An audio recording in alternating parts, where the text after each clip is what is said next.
நேர்களை முக்கிய செய்தி.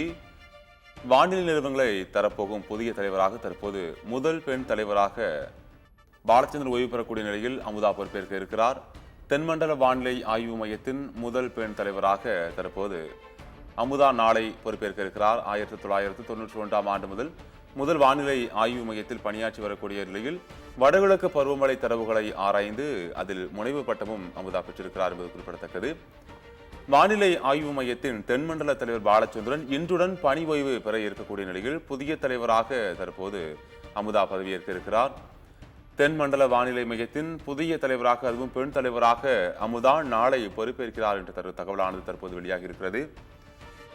தென்மண்டல வானிலை ஆய்வு மையத்தில் தற்போதைய தலைவராக இருக்கக்கூடிய பாலச்சந்திரனின் பணியானது இன்றுடன் ஓய்வு பெறக்கூடிய நிலையில் தற்போது தென்மண்டல வானிலை மையத்தின் புதிய தலைவராக அமுதா பொறுப்பேற்க இருக்கிறார். 1991 முதல் வானிலை ஆய்வு மையத்தில் பணியாற்றி வரக்கூடிய அமுதா வடகிழக்கு பருவமழை தரவுகளை ஆராய்ந்து அதில் முனைவர் பட்டமும் பெற்றிருக்கிறார். இந்த நிலையில் தான் தற்போது இந்திய வானிலை ஆய்வு மையத்தின் தென்மண்டல தலைவராக இருந்து வரக்கூடிய பாலச்சந்திரன் இன்றுடன் பணி ஓய்வு பெறக்கூடிய நிலையில் தென்மண்டல வானிலை மையத்தின் புதிய தலைவராக நாளை அமுதா பொறுப்பேற்கிறார் என்ற தகவலானது வெளியாகி இருக்கிறது.